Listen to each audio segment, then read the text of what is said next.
আসসালামু আলাইকুম দর্শক, আজকে আমি বানাবো ক্যারামেল পুডিং। আমি এটা রাইস কুকারে বানাবো, তা আপনাদের সঙ্গে শেয়ার করতেছি। আমি দুধ 1.5 লিটারের মতো দুধ ছিল, আমি সেটা ফুটে 1/2 লিটার করে নিয়েছি। এখন আমি দিয়ে দিচ্ছি 1/2 কাপ চিনি, একটা সাদা এলাচ ছেঁচো করে নিয়েছি, আর মিষ্টির ব্যালেন্স ঠিক রাখার জন্য 1 চিমটি লবণ। আপনারা যারা মিষ্টি জিনিসের লবণ খান না তারা এটা বাদ দিতে পারেন। এখন আমি এটা চুলায় দিয়ে ভালো করে ঘন করে নেব। সাদা এলাচের পরিবর্তে আপনারা ভ্যানিলা এসেন্সও দিতে পারেন। আমি এখানে সাদা এলাচ দিয়ে দিছি। এখন আমি চুলাটা অন করব, করে ভালো করে ফুটে নেব, কারণ চিনিটা দেওয়ার পর একটু পানি ছাড়ে, এই জন্য আমি আবার ফুটানো দুধের মধ্যে আবার ফুটাচ্ছি, চিনিটা থেকে যেন পানি না ছাড়ে আর পুডিংটা যেন শক্ত হয়, নরম না হয়।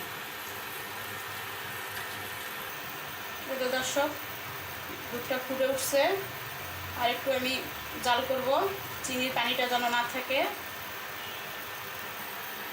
তো দর্শক, আমার দুধ জাল করা হয়ে গেছে, ঘন হয়ে গেছে। আমি এখন চুলা বন্ধ করে এটাকে ফ্যানের নিচে ঠান্ডা করতে দিব। দর্শক, এখন আমি 4টা ডিম নিছি। এখন আমি একটা একটা করে ডিমটা ফেটিয়ে নিব। ডিম ফাটানো হয়ে গেছে, আমি একটা হ্যান্ডউইচের সাহায্যে ফেটে নিব। আপনারা ইচ্ছে করলে কাঁটা চামচ দিয়েও এই কাজটা করে নিতে পারেন। ডিম ফেটানো হয়ে গেছে।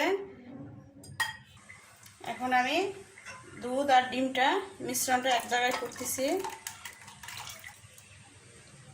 এভাবে ঘেঁটে দুইটা মিশ্রণ একত্র করে নিব। তো দর্শক, আমি 1 চামচ চিনি নিয়েছি। সসপ্যানের মধ্যে আমি ক্যারামেলটা বানাবো। আমি চুলা অন করে দিলাম। এটা সবচেয়ে কম পাওয়ারে দিয়ে আমি করব, কারণ পাওয়ারটা বাড়ায় দিলে ক্যারামেলটা তিতা হয়ে যাবে।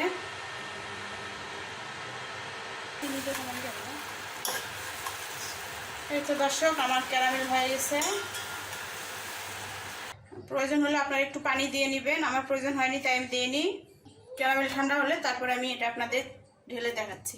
তো আমার ক্যারামেল সেট হয়ে গেছে। আমি এখন একটা ছাঁকনির সাহায্যে আমি এখন ছেঁকে নিচ্ছি। দেখতে পাচ্ছেন দর্শক, কতটা দলা পেকেছিল দুধের স্বর আর ডিমের ইয়াতে। এটা ছেঁকে নিলে পুডিংটা খুব মসৃণ হয়, খেতেও ভালো লাগে, দেখতেও ভালো লাগে। আমি একটা ঢাকনা দিয়ে দিলাম। আপনাদের ঢাকনা না থাকলে ফয়েল পেপার দিয়ে দিতে পারেন। এখন রাইস কুকারে বসে দিব আমি। দর্শক, আমি আগেই পানি দিয়ে রাখছিলাম, পানির মধ্যে একটা স্ট্যান্ড বসে দিয়েছি। দেখতে পাচ্ছেন পানির বলক আসছে। আমি এটা এখন বসে দিব, দিয়ে আমি 10 মিনিট ঢাকনা দিয়ে রেখে দিব। 10 মিনিট পর আপনাদের দেখাচ্ছি। দর্শক, আমি 10 মিনিট পর রাইস কুকারটা বন্ধ করে রাখছিলাম। এখন আমি উঠে দেখাচ্ছি। অনেক গরম ছিল তাই আমি দেখাতে পারিনি তখন। তো আমার পুডিং জমে গেছে। আমি 10 মিনিট পর ফ্রিজে রেখে ঠান্ডা করে আমি আপনাদের পরিবেশন করে দেখাচ্ছি। তো দর্শক, আমার পুডিং হয়ে গেছে। ঠান্ডা পর আমি ফ্রিজ থেকে বের করছি। এখন এটা আমি চতুর্পাশ দিয়ে ছুরি দিয়ে বের করে নিলাম। রাইস কুকারে ক্যারামেল পুডিং রেডি। তো আপনাদের আমি কেটে দেখাচ্ছি। কাটতেটাও ভেঙে গেল। দেখতে পাচ্ছেন কতটা প্লেন হয়েছে ভিতরে, আর কতটা সফট, দানা নাই।